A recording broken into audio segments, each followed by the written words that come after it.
The man knew the knock on the door was either death or soup. It in itself did not possess soupy qualities, nor was the sound particularly warm or chunky, but something in his mind fixed on soup. What was curious, he thought, was that the knock was not stewy. Even the proposition of such a preposterous idea made him collapse into a giggle fit. Stews, after all, lacked adequate liquid, and this knock was undoubtedly wet. Still, he was hesitant to check. He knew that upon peeping through the slit in his door, he would discover one of two things. First, there was nothing.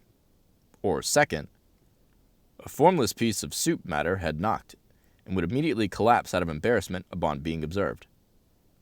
He liked neither of these options, as the former meant he was crazy, and the latter would make him the super soup usurper, and he didn't care much for assonance or titles.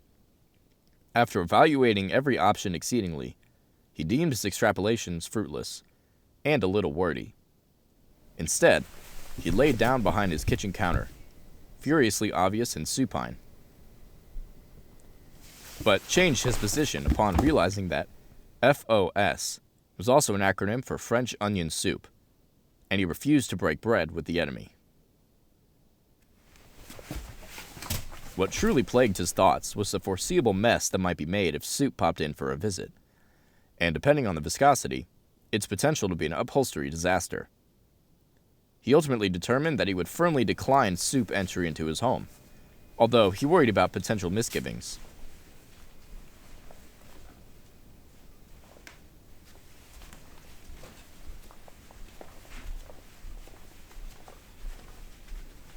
He flung open his door, and, thankfully, it was death.